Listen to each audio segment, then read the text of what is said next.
আপুনি যে ইমান ধুনীয়াকৈ যে হায়াৰ ছেকেণ্ডেৰী পাছ যে কৰিছিলে আমাকো অকণমান কওকচোন আমি মিডিয়া মানুহ হেৰ টিভি যাবনে যাব ধুনীয়া লাগিছেনে মজা লাগিছে মানে শুনক আমাৰ ঘৰত লাইট নাছিলে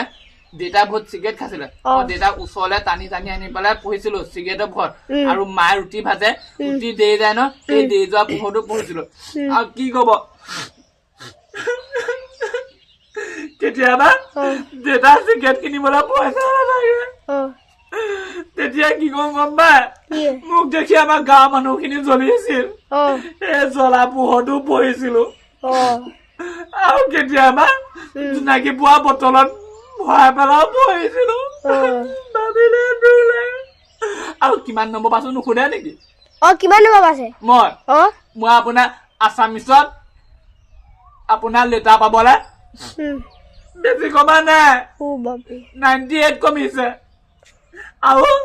ইংলিছত লেটাৰ পাবলে বেছি কমা নাই 95 কমিছে আৰু অংকটো তেনেদৰে 92 কমিছে নহ'লে মই লেটাৰ পালো হ'ব দিয়ক বাতৰিটো সোনকালে পঠিয়াব দেই আপুনি যাওক